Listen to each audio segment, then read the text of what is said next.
Assalamualaikum warahmatullahi wabarakatuh. Bismillahirrahmanirrahim. Tabarakalladzi nazzala al-furqana ala 'abdihi liyakuna lil 'alamin nadhira. Allahumma shalli wa sallim ala sayyidina Maulana Muhammadin wa ala alihi washabbihi asma'in amma ba'du. Dulu ketika sahabat punya imam yang lama sekali kalau sholat, sehingga si sahabat yang satu yang petani ini mufarokoh itu memisahkan diri, kemudian imamnya diselip. Itu boleh memang dalam fikih, kamu niat mufarokoh dulu. Mufarokoh itu niat bahwa kamu memutus hubungan dengan imam, kemudian meneruskan sholat sendiri. Singkat cerita, dua orang ini berdebat, Mu'ad sama Ar-Ra'i yang penggembala ini. Kamu munafik, sholat kok meninggalkan imam. Terus yang satu bilang, kamu keterlaluan, sholatnya lama sekali. Singkat cerita, dua orang ini lapor ke Rasulullah SAW. Uniknya Nabi itu membenarkan yang petani tadi. Kamu Mu'ad jadi masalah, agama ini tidak boleh jadi problem. Kalau kamu ngimami orang, jangan lama-lama. Di situ ada ibu-ibu yang ditunggui anaknya yang sedang menyusu, banyak petani yang nunggu macam-macam. Kayak pegawai POM ya ditunggu shift temannya, pegawai Indomaret juga gitu, apalagi Grab mungkin ditunggu penumpangnya macam-macam. Sehingga kebaikannya teman-teman yang kerja serabutan begini juga bergantung kebaikan imam tadi. Kalau sholat itu tidak boleh lama-lama, apalagi wiridan, sholatnya aja nggak boleh lama-lama, apalagi wiridannya. Nah, kadang-kadang orang ngira kebaikan tuh nggak ada sempritnya, ada juga. Sholat tuh ya disemprit sama Nabi, kalau terlalu lama juga disalahkan, karena nanti agama ini menjadi apa? Problem, menjadi problematika. Nah, termasuk kebaikan kita ketika membolehkan ya, atau mentoleransi atau mendukung pekerjaan mulai Grab dan lain-lain adalah agama ini rahmatan lil alamin. Dulu ada seorang sahabat tanya, ya Rasulullah, boleh enggak kita ngegeng di perapatan gitu? Kata Nabi, ya jangan kalau bisa, tapi kita harus natahaddasannya, itu tempat kita jagungan di perapatan, di tempat-tempat umum lagi, di halte, terus kata Nabi, nggak apa-apa, tapi fa'atut thoriq haqqaha, kamu harus memberikan hak jalan itu. Apa hak jalan itu? Satu, kamu amar ma'ruf, kalau bisa ya nahi mungkar, kemudian bikin suasana orang lainnya menjadi aman. Nah, ini yang catatan. Kalau hitung saja, yang ikut Grab itu berapa ribu? Nah, ini tuh energi besar. Kalau di atas 100, berapa? 100 ribu. Hitung ya teman-teman di Grab, 100 ribu. 100 ribu ini kalau soleh semua, atau setengah soleh lah, kalau soleh banget keberatan ya soleh, setengah soleh. Itu tuh ada, ini sudah saya pikir, ada kebaikan yang menyebar di seluruh Nusantara yang berjumlah 100 ribu. Ini luar biasa. Ada kecelakaan, dia menolong pertama, ada pemerkosaan, menolong pertama, mungkin ada pencurian, ada apa. Maka kata Nabi, kamu kalau harus di jalan, itu kamu berkontribusi amar ma'ruf nahi mungkar. Saya sering ke Jogja karena saya mulai 98 di Jogja, ya sering di terminal malam-malam. Saya ketika kecil itu sering diceritain, orang nggak berani ke terminal ini banyak preman, nggak boleh ke terminal ini karena banyak preman. Ya mulai dari Sumatera, Jawa, hampir seluruh Indonesia. Kalau jam sekian sampai sekian sudah nggak berani karena banyak apa? Preman. Itu uniknya, preman-preman itu selain dulu ditangani tentara dan polisi, itu urusan negara ya kali itu, dan kita ngapresiasi. Itu hilangnya yang permanen itu bukan saja ditangani ABRI dan polisi, TNI dan polisi, tapi ditangani kultur. Banyak mulai orang soleh, santri dagangan di situ, ada ojek mangkal di situ, supir taksi mangkal di situ. Terus di sini orang-orang soleh yang menghalau ketika ada perempuan digoda atau perempuan dicopet atau apa. Terus lama-lama jadi kultur bahwa kebaikan ini dominan. Setelah kebaikan dominan, ini otomatis menyingkir sedikit demi sedikit. Jadi selain negara ini harus melakukan sesuatu yang seharusnya, yaitu menjaga masyarakat dari kriminalitas, sebetulnya yang paling awet dan paling mudah dilakukan itu tadi, kebaikan harus menjadi kultur bersama. Sehingga kalau terminal kemudian ada mbak-mbak jilbaban yang dagang, terus pak-paknya soleh, ada musola yang hidup, ojeknya juga gitu, terus supir taksinya, lalu kebaikan ini menjadi nilai bersama. Saking jadi nilai bersama, ibu-ibu yang takut atas dirinya nggak ngojek kecuali Pak ini karena terkenal amanah, nggak naksi kecuali Pak ini karena terkenal amanah. Dan kita Indonesia itu ingin seperti itu, sehingga amanah ini menjadi nilai bersama dan otomatis menjadi keamanan bersama. Corong Jawa itu tego nitipno anake karena dijamin aman, tego nitipkan istrinya juga karena dijamin aman. Nah, kalau kebaikan ini juga menjadi satu nilai jual dan kita bisa mengawal secara serius, itu alhamdulillah betul. Nah, dimulai dari mana? Satu, mental kita takwa. Kedua, sistem sosial, bahwa kita terkoneksi oleh indukan ya, juga terkoneksi oleh kepolisian. Maksudnya karena kita terdaftar, kalau ada anak hilang kan tinggal ini yang bawa wahyu misalnya. Jadi saya mohon, semohon-mohonnya, kebaikan ini harus jadi nilai bersama. Setelah terminal itu banyak orang baik, otomatis yang ini tuh menyingkir. Akhirnya apa? Nanti yang bos-bosnya toko itu ya hanya nitipkan sama orang soleh. Yang mau nge-grab juga hanya titip sama yang soleh. Begitu seterusnya. Sehingga jadi siklus kebaikan yang bersama. Nah, ini yang dimaksud Quran, wa tamiru bainakum bima'ruf. Iktimar itu namanya urusan bersama. Ya, saya ulang lagi ya. Jadi orang Arab kalau bilang iktimar itu urusan bersama, sehingga bahasa Arabnya konferensi besar itu kalau di NU disebut apa? Muktamar. Muktamar itu menjadikan urusan publik dirembuk, itu namanya apa? Muktamar. Nah, di antara kebaikan yang diinginkan Islam itu wa'tamiru bainakum bima'ruf. Urusan kebaikan ini menjadi urusan apa? Bersama.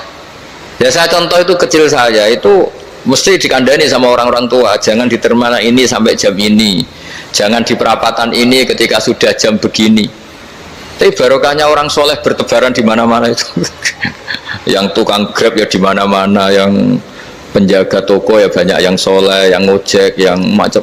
Sehingga di terminal itu nyari tempat sholat ya gampang, cari tempat duduk ya gampang, nyari orang amanah ya gampang. Bahkan lama-lama yang nggak amanah ini nggak laku. Dan ini yang kita inginkan. Dan ketika nggak laku, akhirnya dia kalau ingin laku harus amanah, atau ingin laku harus tobat. Nah, agama ini urusan bersama, sehingga Allah mengistilahkan wa'tamiru bainakum bima'ruf. Jadikan kebaikan ini urusan bersama. Sehingga karena ini urusan bersama, ketika kita jadi kiai juga harus, kalau misalnya tadi ada Gojek kok makmum, atau Grab kok makmum, atau supir bis kok makmum, kiainya harus cepat sholatnya. Jangan baca surat Baqarah, nanti diomel-omelin apa penumpangnya. Begitu juga ibu-ibu menyempatkan jamaah, waktunya ada lama, di rumah sudah ditunggu anaknya yang masih menyusu. Makanya Nabi ngendikan idza amma ahadukum as-sholata falyukhaffif. Kalau kamu jadi imam, sholatnya harus relatif cepat. Fa inna fihim ad-dhaif badal hajat. Di antara makmum itu yang banyak punya urusan. Selain ada yang lemah, ada yang punya banyak urusan.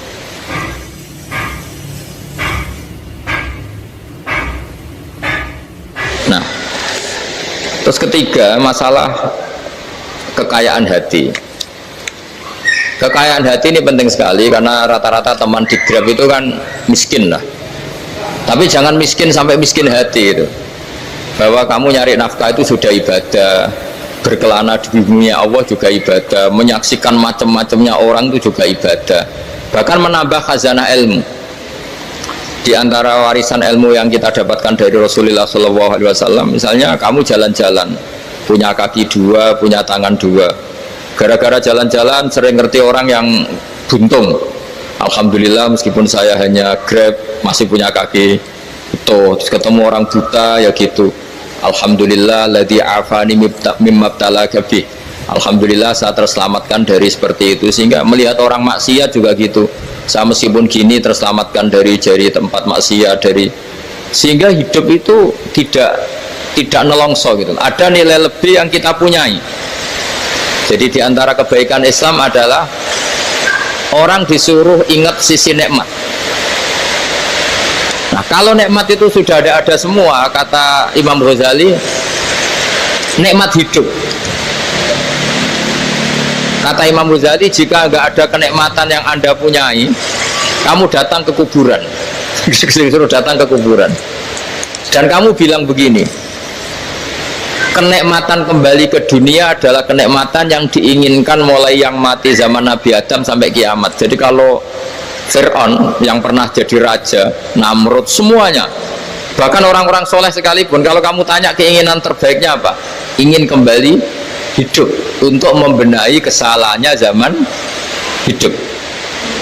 Artinya apa? Kehidupan yang kita miliki sekarang adalah kenikmatan yang dirindukan mulai yang mati zaman Nabi Adam sampai kiamat. Maknanya apa? Kita punya kenikmatan yang luar biasa karena kenikmatan yang dirindukan oleh orang yang sudah mati mulai dulu sampai sekarang. Apapun masalah hidup Anda ini punya kenikmatan yang nggak tertandingi, yaitu namanya hidup. Barokahnya hidup itu kita bisa tobat. Setidaknya ingin tobat. Kalau nggak bisa tobat, ingin tobat. Makanya di Indonesia itu banyak nyuwun sewu, banyak maling yang anaknya itu soleh, karena kalau ngandani anaknya tetap gini, wes le bapak tok sing lakoni kue ojo, bapak tok yang alami ini kamu jangan. Banyak di Indonesia orang nggak bisa baca Quran, anaknya hafid, karena setiap bodoh itu tidak diwariskan. Wes le bapak tok sing bodoh kue ojo bodoh. Mungkin teman-teman di Grab juga gitu, wes bapak tok cong sing nasib pengennya kue ojo. Jadi kebaikan begini itu akan terus menerus diwariskan. Sehingga banyak orang tidak tamat SD anaknya dosen, nggak tamat SMP anaknya dekan. Karena setiap dari kita itu cita-cita kebaikannya menurun ke anak cucunya, keburukannya berhenti di dia. Cara wong Jawa itu bapak tok sing lakoni. Nah, di sini saya jelaskan tentang kekayaan rohani. Jadi saya mohon ketika Anda jalan-jalan ngantar penumpang itu harus sering muji Allah Subhanahu wa taala. Ya, saya bacakan ayatnya, at-taibunal abidunal hamidun. Orang baik itu yang tobat, yang ahli ibadah. Di antara definisinya itu as-saihun, yang sering jalan-jalan. Siaka itu jalan-jalan. Jadi orang paling bejo sak dunia itu sampai harus jalan-jalan ibadah dapat uang. Tapi syaratnya ibadah. Sekali tidak ibadah dapatnya masalah kan? Sering gonjekkan orang cantik terus ingat istrinya tidak cantik. Sering gonjekkan orang yang sopan, yang santun terus ingat andekan ini istri saya di rumah rewel gitu. Jadi kalau kamu tidak taat itu adanya penyesalan. Di lampu merah ada orang naik Ferrari, naik Alphard, sementara kamu di rumah hanya mobil butut, kadang malah tidak punya mobil. Jadi kekayaan rohani itu dimulai dari mana? Dimulai dari taat. Cara berpikir itu taat, bukan maksiat. Sekali Anda cara berpikir maksiat, maka adanya hanya penyesalan. Semakin pengalaman di luar, semakin penyesalan. Karena di luar sana banyak orang yang dapat nikmat yang lebih dari Anda. Tapi sekali Anda taat, kamu akan mensyukuri apa yang Anda miliki dan tidak pernah ingin sama yang dimiliki orang lain. Sehingga orang-orang yang sering pergi itu sama Allah dipuji. Jadi tidak ada nabi kecuali di antara ibadahnya itu jalan-jalan, fasiru fil ardi. Sehingga semua nabi itu mesti pernah melakukan perjalanan internasional.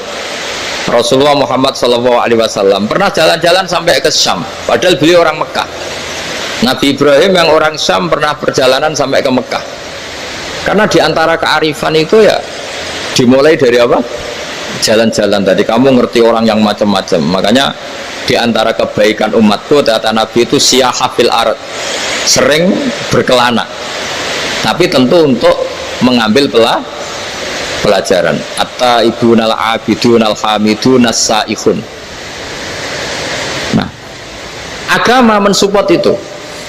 Sehingga kata Nabi, jika ada orang kok sholat qobliyah, ba'diyah semuanya di masjid, sama Nabi ditegur, la taj'alu buyutakum kuburan, rumah kamu jangan jadikan kuburan, harus dapat jatah apa? Sholat. Kata ulama, kalau ada orang sering sholat di satu titik, itu ditegur, kamu harus ganti titik yang lain supaya saksi bahwa kamu di bumi sholat itu banyak. Jadi kita ya punya nilai positif juga tentang apa?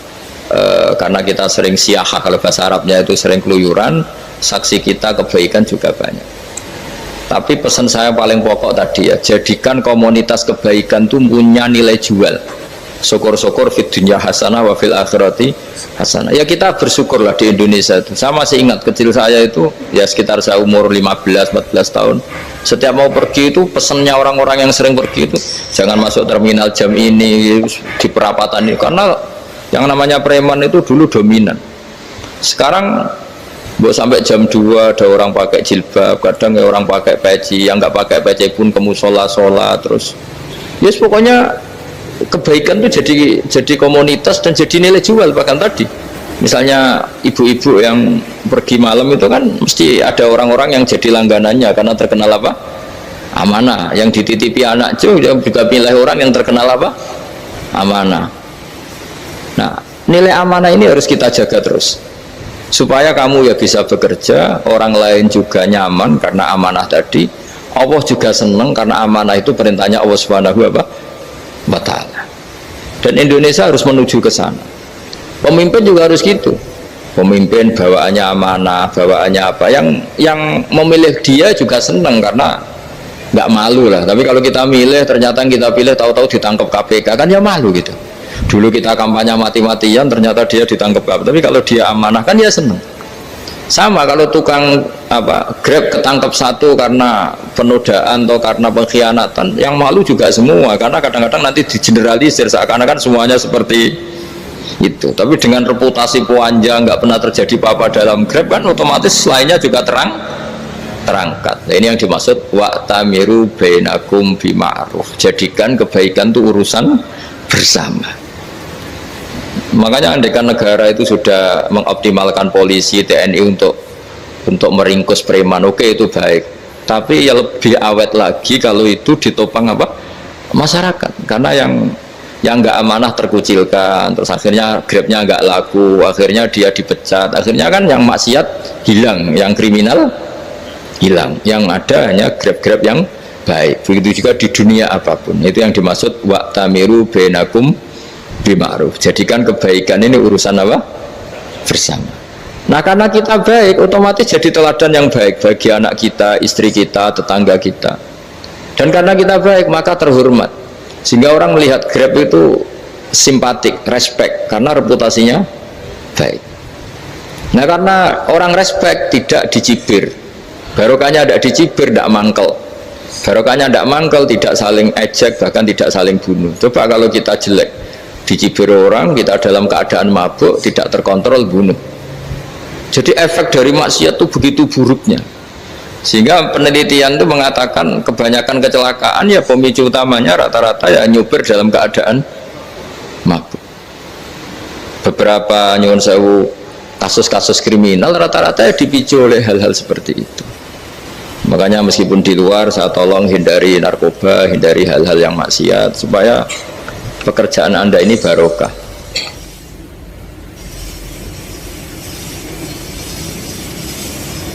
Kemudian yang terakhir saya beri ijazah tentang Al-Fatihah ya, karena ini surat yang populer. Kalau saya ijazahi Quran 30 juz pasti sampean nggak hafal. Atau ijazah surat Baqarah, kalau mau Baqarah mau. Ijazahi surat Baqarah mau 2 juz setengah.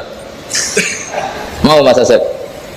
Ya Fatihah aja yang gampang ya. Nah, ya kulhu Fatihah ini paket ringan ini.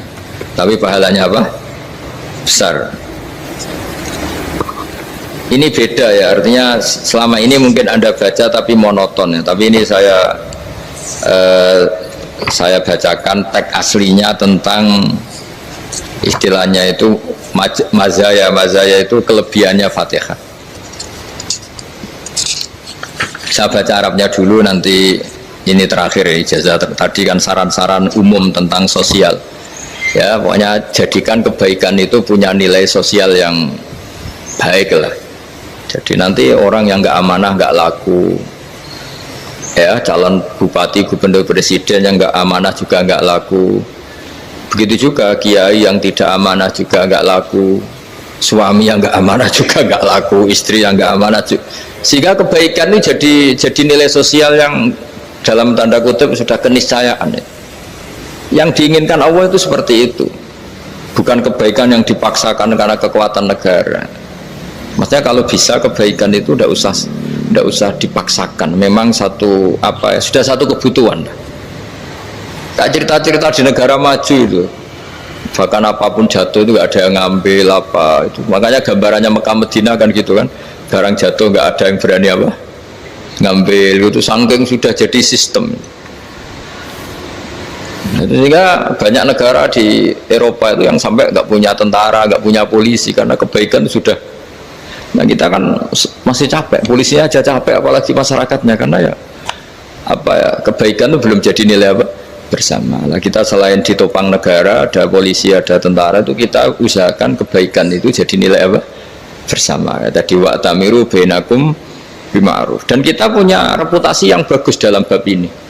Saya masih ingat kecil saya itu yang jilbaban hanya keluarga kiai. Sekarang rata-rata masyarakat itu jilbaban. Dulu yang sekolah SMP, SMA itu jilbaban kadang dulu malah dilarang ya, harus sama seperti itu seragamnya. Sekarang sudah boleh dan nyaman. Lama-lama yang dapat simpatik ya yang pakai pakaian model tertutup seperti itu. Lama-lama gamane cara wong golek mantu ya golek yang seperti itu daripada yang blodor. Lama-lama jadi nilai bersama. Ya ingin saya seperti itulah. Di terminal juga sama. Orang mau makan cari warung yang kelihatan ada ayat kursinya, pakai jilbab, atau paling tidak dia nggak mungkin lah nyuguhkan yang tiren atau yang haram. Akan ada garansi sosial. Ada apa? Ada garansi apa? Sosial. Dengan penampilan yang soleh itu kan, masa iya nyuguhkan oplosan babi gitu misalnya itu. Jadi nilai sosial itu harus, ya tadi harus benar-benar jadi nilai, sehingga negara biar gak capek-capek. Polisi juga gak capek kan, karena tugasnya corong Jawa mau ngawat-ngawati tok, tapi tidak perlu tegang karena kebaikan sudah jadi nilai apa bersama. Ya, ingat-ingat ya ayatnya tadi, wa'tamiru bainakum bima'ruf. Jadi kebaikan itu harus jadi nilai bersama. Iktimar itu menjadi urusan bersama. Makanya kalau kita rapat besar disebut apa? Muktamar.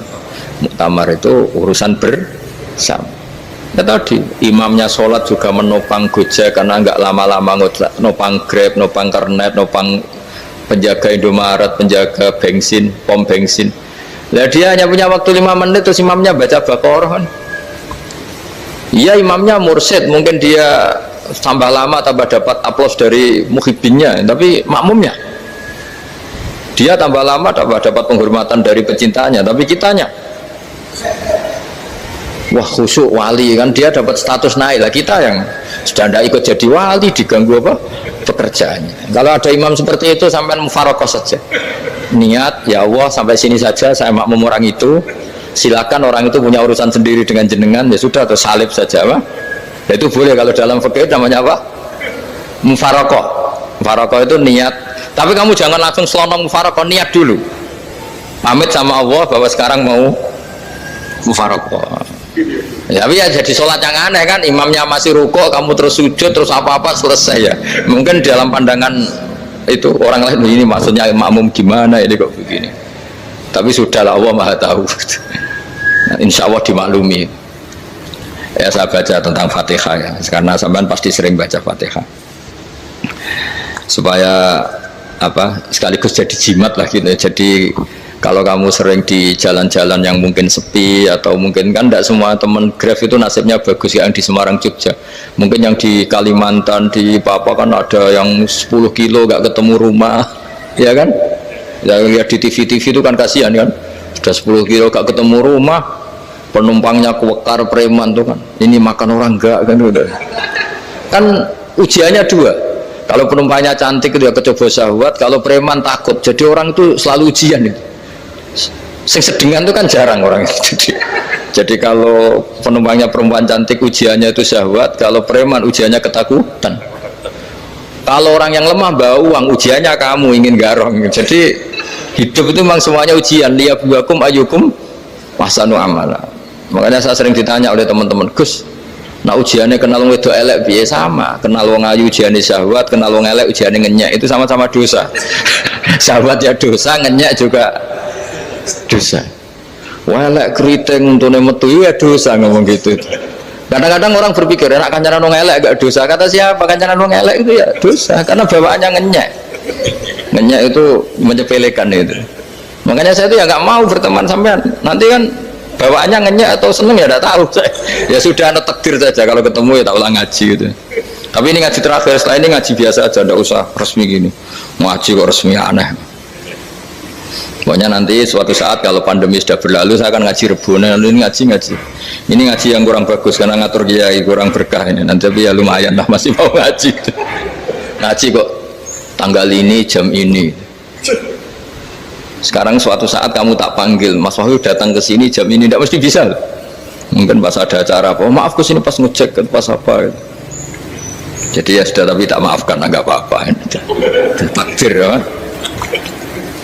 Tak bacakan supaya sampean tahu keramatnya bismillah. Nah, sebelum saya bacakan bismillah Fatihah, tak beritahu tentang ilmu tafsirnya karena ini penting sekali. Fatihah itu dawuhnya Allah, tentu itu dawuhnya Allah. Saya ulang lagi, itu kalamullah. Tapi yang sudah diberikan kesampaian ke kita semua. Sehingga seakan-akan itu menjadi dawuhnya kita ke Allah. Jangan salah loh ya, Fatihah itu dawuh Allah tapi sudah diberikan ke kita, sehingga posisi kita itu yang punya itu. Nah, kenapa ini perlu dijelaskan? Karena nanti ada kalimat iyyaka na'budu wa iyyaka nasta'in. Kalau itu masih kalam Allah, berarti Allah ngomong ke kamu, ngendikan ke kamu, kepadamu aku menyembah. Masa Allah menyembah kamu? Nah, sehingga ilmu tafsir itu menyelesaikan itu dulu ya. Saya ulang lagi ya, sebelum sampean sering baca Fatihah, aku yakin ya sering baca. Tapi barokahnya tidak paham itu tidak pernah janggal. Enggak paham itu ya penting supaya tidak iskal, tidak janggal.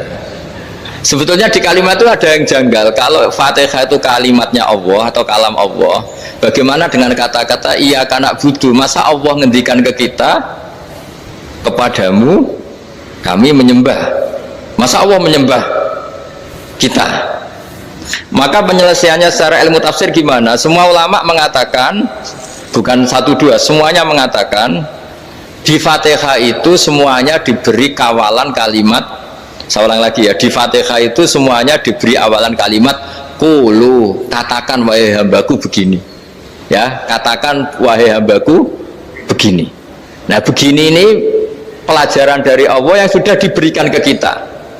Terus kita mengatakan bismillahirrahmanirrahim, alhamdulillahirabbil, termasuk kita mengatakan iyyaka na'budu wa iyyaka nasta'in. Jangan bayangkan Allah ngendikan ke kita. Kalau Allah ngendikan kita berarti gini, hei Wahyu, ihdinas siratal mustaqim, tunjukkan saya jalan yang benar. Nah, nanti kamu terus, ya Allah, Anda aja minta tolong saya minta tolong siapa? Kan jadi panjang kan. Ya, saya ulang lagi ya. Jadi itu di Ulumul Quran diterangkan gimana? Sebelum baca Fatihah ya, Fatihah itu kalamullah, ngendikane Allah, tapi yang sudah diajarkan ke kita dan sudah milik kita, sehingga kalimat itu menjadi milik kita. Tapi ya kalamullah, tetap kalamullah, tapi sudah menjadi milik kita. Udah paham ya? Ya pinter nah. Ya, karena kalau tanpa penjelasan seperti ini Anda akan iskal. Bagaimana Allah, iskal itu janggal, bagaimana Allah mengatakan iya karena butuh, kan jadi aneh ya. Ya, jadi tak jelaskan secara ilmiah ya. Jadi kata ulama-ulama tafsir, ayat-ayat Quran seperti ini sebetulnya dimulai dari qulu apa? Meskipun nggak dilafatkan. Itu kan sama dengan qul huwallahu ahad Muhammad, katakan kalau Tuhan itu satu. Ya, namanya Quran itu kan kalam Allah, membina nabinya, membina umatnya. Makanya dikatakan atau enggak, di sini tersembunyi kata qulu, katakan. Ya, jadi ya ibarat apa itu, kamu ngajari anak kamu lah, panggil jenengan bapak kulo.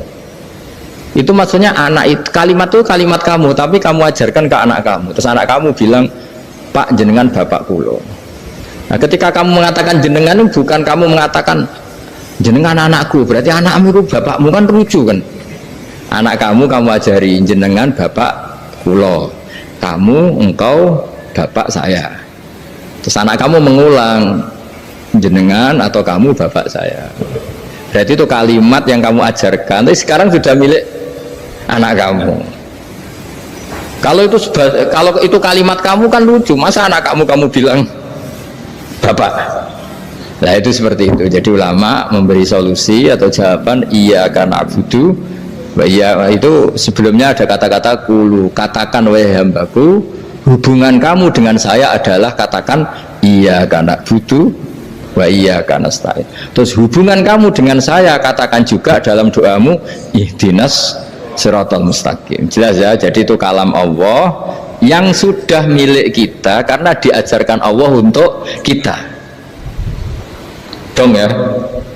Ya dong yes. Gak jelas gak. Tapi bagus, gak jelas itu bagus. Kalau kamu jelas gak jadi dikrem, jadi gubernur. Min azimi fadliha kasratu asma'iha wa fadail ukhra. Ini cerita dramatisnya surat Al-Fatihah. Qala Abu Hurairah radhiyallahu anhu inna iblisa ranna khina unsikat Al-Fatihah. Jadi iblis itu begitu kesakitan. Ini kitab Abwaabul Farad karangannya Syekh Muhammad Alawi, juga kutipan dari beberapa kitab. Yang jelas beliau sendiri juga ngutip dari beberapa riwayat di beberapa hadis. Halaman 123. Ketika Fatihah turun itu iblis kesakitan. Kayak orang sakit gigi lah, tersiksa sisanya karena turunnya surat apa? Al-Fatihah. Artinya kalau Anda baca Fatihah dijiwai, maka Anda melemahkan setan, melemahkan iblis.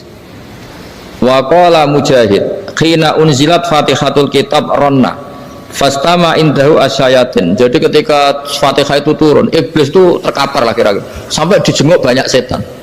Jadi kamarnya di ICU lah kira-kira gitu kalau sekarang itu, entah COVID entah enggak tahu, pokoknya di ICU sampai dijenguk banyak setan. Enggak tahu bawa apa enggak tahu, pokoknya dijenguk banyak setan. Mana yang nyangoni karena ini apa? Ketuanya apa? Pingsan, sakit. Jadi iblis itu sakit sampai dijenguk anak buahnya setan-setan. Ya semoga kalian semua tidak kenal setan. Kalau kenal berarti teman, apa?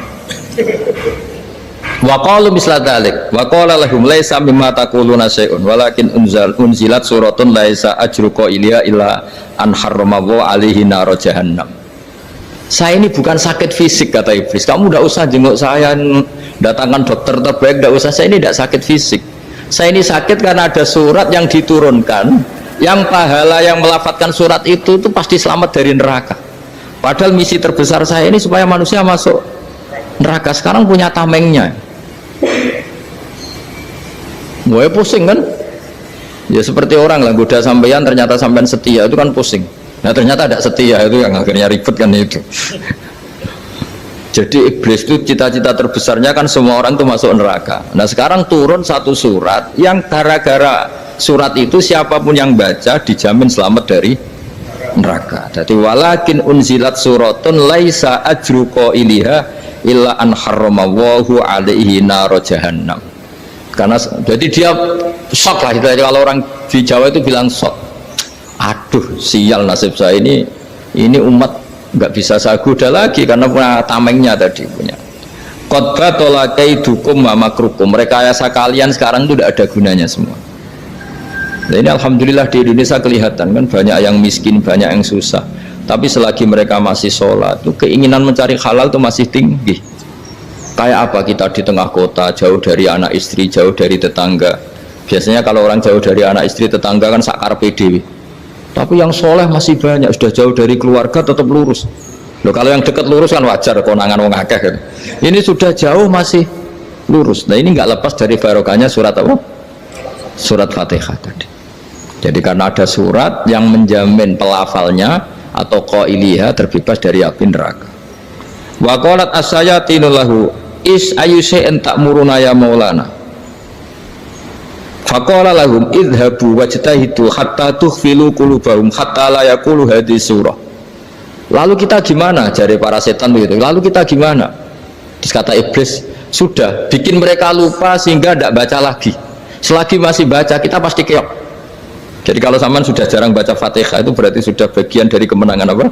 Iblis.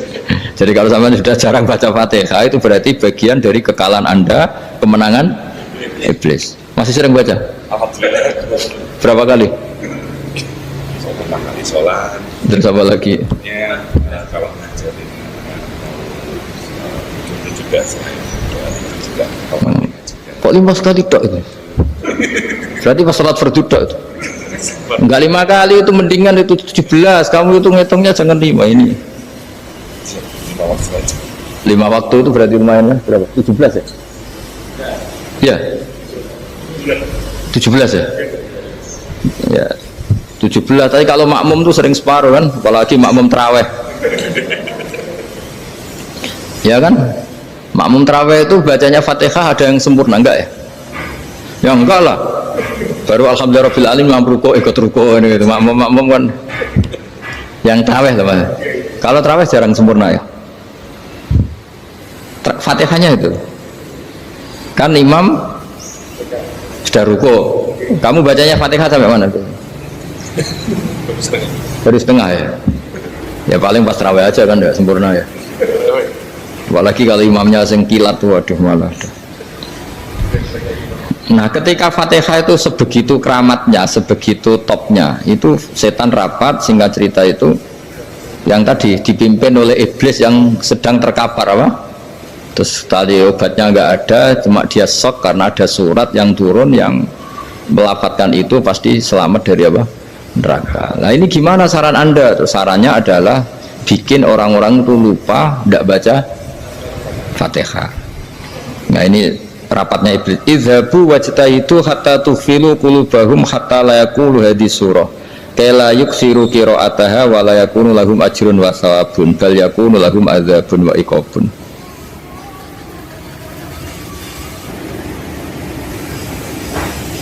Jadi saya mohon selama ini Anda sudah baca, tapi mungkin hanya rutin saja. Napa rutin?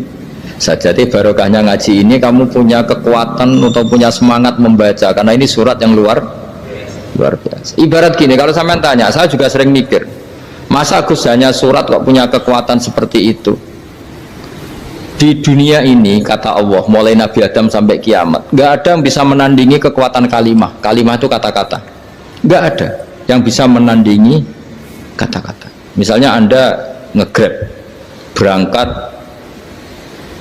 istri cuek, berangkat cuek, itu beda dengan ketika meskipun satu kalimat, wes Pak, muga-muga dilindungi pangeran, mungkin jenengan selamat, itu menjadi teduh dan semangatnya luar biasa karena kayak mendapat support. Jadi kira-kira kalimat itu hubungannya kita dengan Allah. Fatihah itu seperti itu, kamu melafadzkan satu kata-kata yang dibenarkan langit bumi, dibenarkan aras, dibenarkan malaikat, dibenarkan semua penghuni di dunia ini, sehingga itu efeknya luar biasa. Itu seperti gini ya, kamu cerai sama istri terus nikah lagi katut babon 10 tahun anak kamu dididik ibunya benci kamu dan memang Anda layak dibenci, dididik dan sampai nggak pernah manggil kamu Pak. Suatu saat kamu tentu rindu kan ingin dipanggil bapak oleh anak kamu. Suatu saat anak ini manggil kamu Pak E, itu senengnya bukan main, hanya sebuah kata-kata. Makanya kadang-kadang orang itu tanya sama kiai, ijazah lafadz ini gunanya apa sih? Itu ijazah-ijazah itu untaian kata-kata, yang kata-kata ini dibenarkan langit dan bumi dan aras dan para malaikat, sehingga efeknya itu luar. Nah, ibarat seperti itulah, kamu melafadzkan Fatihah itu melafadzkan kata-kata yang dibenarkan Allah dan Rasul dan semua malaikat, semua penghuni langit, maka ini efeknya pasti luar. Nah, di sini lah orang-orang dulu itu tahu keramatnya itu, sehingga ketika melawan Belanda, melawan Jepang dulu itu kalimat-kalimat itu menjadi mantra yang luar biasa. Doa yang luar biasa. Tapi di era modern karena orang sudah tidak ngerti itu, dianggap itu mantra, jimat, khurafat, bid'ah, waduh ribet menemal. Sebetulnya tidak seperti itu. Memang kata-kata ini kekuatannya luar biasa. Sama kesakitan hati kamu juga karena itu. Wis ngojek wangilan.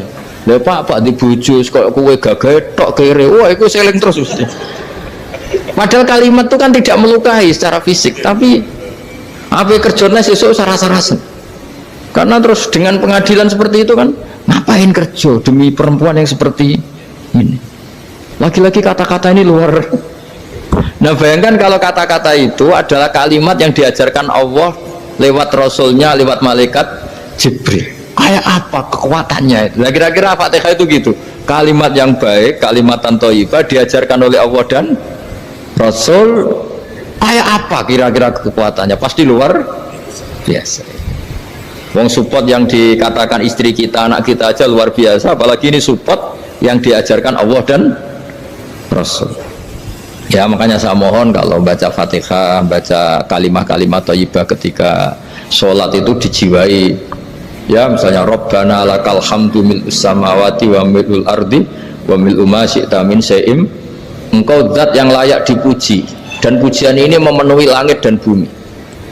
Karena kita tahu nggak ada sejengkal di alam raya ini kecuali di situ ada rahmat Allah. Misalnya kamu bisa lewat sampai rumah saya, kamu mungkin anggap biasa saja. Coba kalau ngalami likuifaksi, tahu-tahu bumi ini ambles, bisa ngelewati yang likuifaksi itu luar. Tanyakan orang pernah ngalami likuifaksi di Sulawesi, itu melihat bumi bisa diinjak gak ambles itu, wah luar. Sama nggak ngalami itu sehingga lewat bumi ya biasa aja. Coba kalau ngalami seperti tidur, ya biasa aja. Coba kalau ada gempa, bahwa bumi tenang ini sudah nikmat yang luar biasa. Masa kamu ngakui nikmat nunggu digituin? Ya kan? Nah, makanya baca Fatihah dijiwai lah, bahwa ini kalimat yang luar biasa. Nah, saya teruskan ya.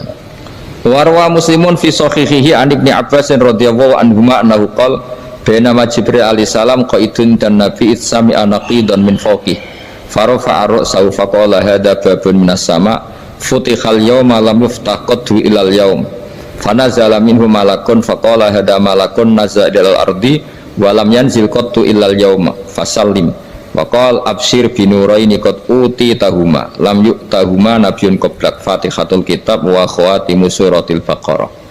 Jadi suatu saat Jibril ini jagongan kira-kira gitu sama Rasulullah, tahu-tahu langit itu gemuruh. Langit gemuruh, kata Jibril, terus semuanya ngangkat kepala ke langit. Ini pintu langit baru ini dibuka, yang sebelumnya tidak pernah dibuka seperti ini. Turunlah malaikat, yang malaikat ini pun malaikat spesial, yang nggak malaikat murahan lah kira-kira gitu, yang nggak pernah turun ke bumi kecuali juga saat itu, dengan penyambutan yang luar biasa, dengan semuanya tidak pernah terjadi, hanya karena bahas surat Fatihah. Jadi ini surat yang luar biasa, pengawalannya lewat malaikat yang spesial, nggak pernah turun di bumi kecuali saat itu, penyambutannya juga nggak pernah seperti itu, baru seperti itu. Jadi semuanya itu spesial. Nah, kenapa ini spesial? Karena di situ ada isi puja-puji kepada Allah Subhanahu wa Ta'ala. Ada ikrar kita, alhamdulillah rabbil alamin ar-rahmanir rahim. Ikrar ini penting. Kalau contoh paling gampang gitulah, kamu punya istri selama ini cerewet terus, suatu saat ngomong, Pak, tak angen-angen rawono wong lanang koyo sampeyan. Wah, itu langsung tidak ada lelaki sebaik engkau. Itu sama senengnya, masya Allah, karena ada ikrar dari seorang istri ke kamu. Nah, bayangkan kalau ikrar kita sebagai hamba diakui oleh Allah Subhanahu, maka ikrar ini akan dicatat sebagai kebaikan kita yang kita panen nanti di akhirat, karena ada ikrar.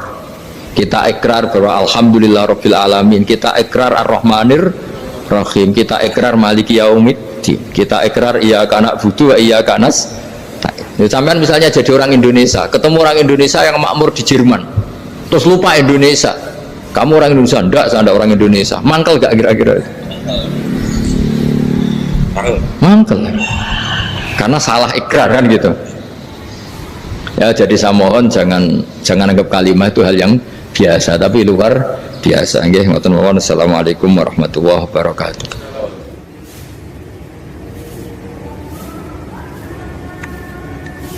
Saya berkali-kali kampanye di mana-mana lah, kampanye dan menganjurkan. Di antara catatan dalam Suhufi Ibrahim wa Musa kan ada kan di Quran itu yang dinamakan lampiran-lampiran wasiatnya Nabi Ibrahim dan Nabi apa? Musa. Itu di antara catatannya begini, orang yang punya akal itu adalah orang yang bisa menikmati sesuatu yang baik. Misalnya gini, contoh gampang gini, kamu punya anak pertama atau punya anak yang masih kecil, itu gendong tuh senangnya bukan main, melihat anak sehat tuh senangnya bukan main. Mungkin saat itu banyak orang yang sedang maksiat dengan perempuan nakal atau dengan teman-teman nakalnya, yang nganggap seperti itu tidak nikmat. Tapi andaikan ini ditimbang ya ditimbang, yang maksiat betulan misalnya paling ukuran bahagianya itu 70%. Tapi yang ini, yang nimang anak baru lahir atau masih kecil, corong Jawa ngeloni anak, bisa saja bahagianya itu sampai 100%. Artinya selama ini kesalahan kita adalah nganggap maksiat itu pasti menyenangkan dan taat itu tidak menyenangkan. Makanya saya berkali-kali fatwa, untuk melawan kenikmatan maksiat orang harus terbiasa menikmati taat, menikmati kebaikan. Jangan kira kita nimang istri nikmat, nimang anak nikmat, ketemu teman yang lama tidak ketemu juga nikmat. Artinya kita akan melewati berjam-jam untuk jagungan sama teman, sama anak, sama istri, dan itu harus kamu nikmati supaya mengganti tidak berkebutuhan nikmat yang lewat jalur maksiat. Jadi saya mohon sarana-sarana yang menyenangkan itu, yang taat itu kita maksimalkan. Makanya bapak saya tuh sering pesen, kowe nak ngaji sing guyon, sing seneng. Nanti wong maksiat tuh karena cari kesenangan. Coba kalau kesenangan itu sudah didapatkan saat taat, maka tidak butuh lagi kesenangan yang berbentuk maksiat. Makanya orang-orang wali dulu kalau sudah sholat itu gak bisa berhenti karena merasa nikmat. Makanya Nabi pernah ngendikan wa qurratu aini fi sholat, nyaman saya itu kalau sedang sholat. Itu tadi, bayangkan kalau besok itu pasti mati. Makanya latihannya harus gitu, bayangkan besok itu pasti mati, berarti itu hari terakhir kamu ya. Dengan merasa hari terakhir itu kalau kamu maksiat kan malu, waduh mati pas. Makanya sholli sholata muwaddi'in, kamu sholat seakan-akan itu sholat terakhir. Dan bayangkan akhirat tuh wa'mal li akhiratika ka'annaka tamutuhu, dan bayangkan akhirat tuh besok kamu mati. Sehingga ketemu istri ya seneng karena ini pertemuan terakhir, ketemu anak ya seneng ini pertemuan terakhir, sholat juga tenanan karena ini sholat terakhir. Sehingga kalau mau maksiat tuh takut, jangan-jangan ini kehidupan saya terakhir kok tak pakai seperti ini. Nah, jadi di antara resepnya itu apa tadi? Nganggep ibadah itu menyenangkan, nah, gitu. Pinter.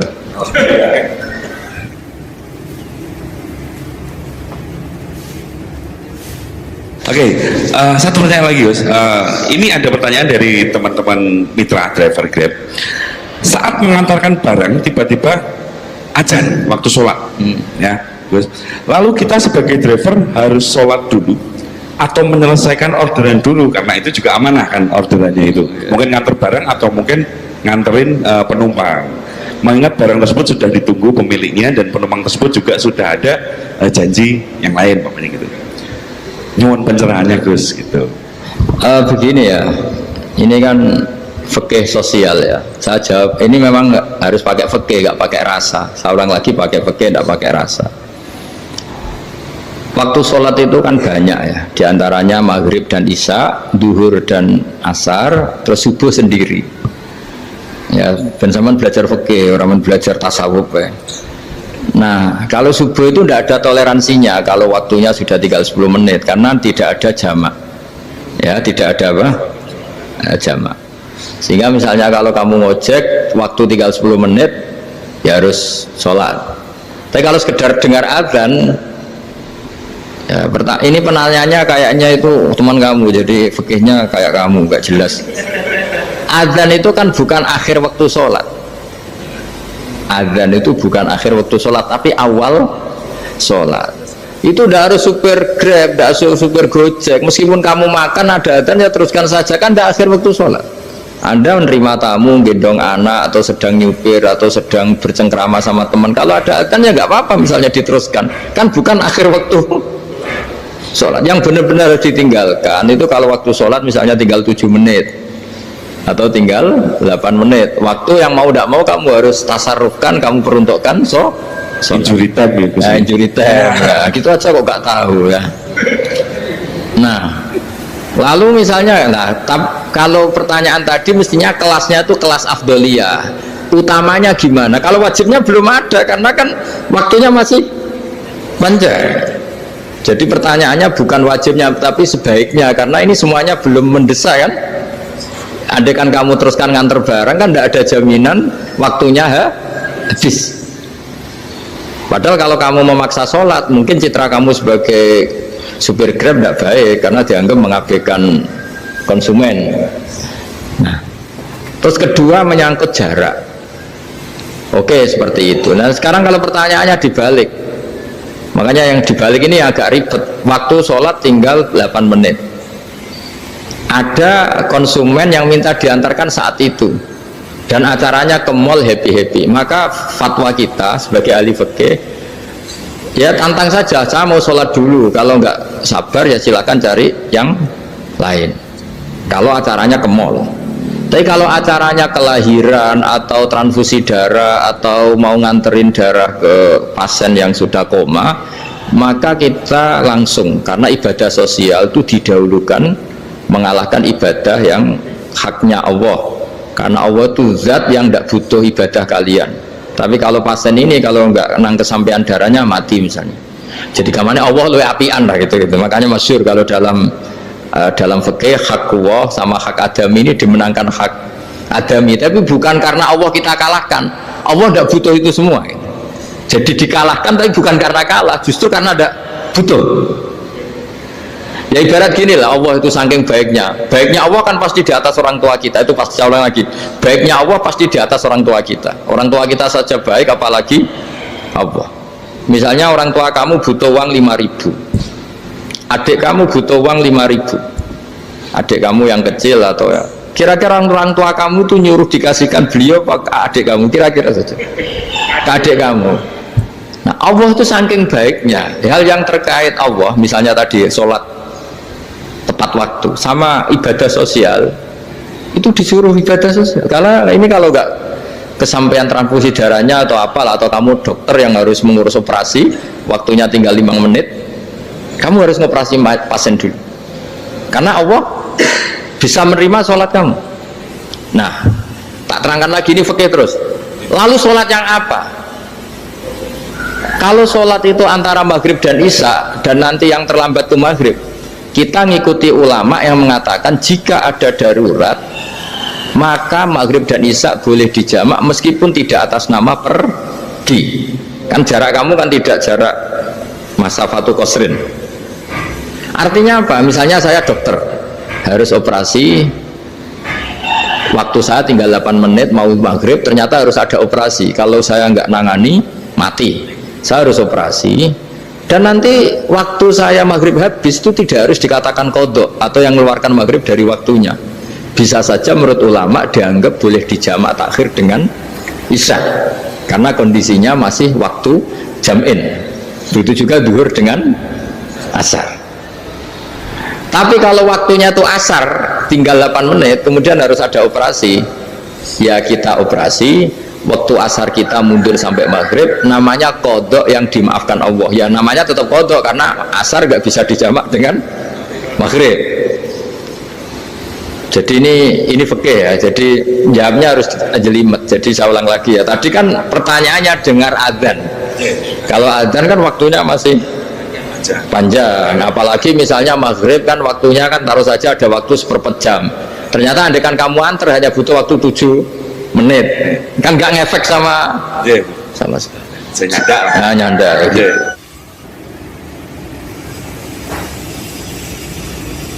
Kalau ada driver dapat orderan food nganterin makanan tapi makanannya non halal, itu pakai pun pripun. Nah makanya itu tadi, kamu tahu betul kalau itu non halal loh? Kalau itu sudah tahu pasti non halal. Nah, iya, daging Tyrannosaurus nonton mungkin. Makanya tadi itu memang PR kita di semua profesi. Saya ulang lagi, itu PR kita di semua profesi. Jadi ya itu makanya pentingnya istighfar tuh di situ tuh sudah kita sebagai ulama menghalalkan tidak mungkin, mengharamkan kamu juga demo, ini pekerjaan bus gitu. Tapi yang jelas itu tidak bisa dihindari. Ya sama lah seperti orang di bis itu. Kadang-kadang kan didoain semoga semua penumpang hasil ke tempat masing-masing, dan kalau ada copet berarti kan doain copet juga hasil tujuannya. Jadi di semua profesi itu resikonya. Makanya tadi saya bicara tentang fikih, kaidah umumnya menolong maksiat itu bagian dari maksiat, menolong taat itu bagian dari taat. Mau tidak mau harus ada hukumnya. Setidaknya barokahnya tahu hukum. Kalau kita salah belum istighfar gitu, sudah salah nggak merasa salah gitu. Jadi barokahnya tahu hukum itu paling enggak kan kita ya istighfar lah. Kan ya tadi seperti paket misalnya, kan ada saja orang paket yang jelas-jelas barangnya itu haram, tapi atas nama profesionalitas kan mungkin tetap dikirimkan, tapi barokahnya ngerti hukum dia istighfar. رمضانا واغفر لنا ذنوبنا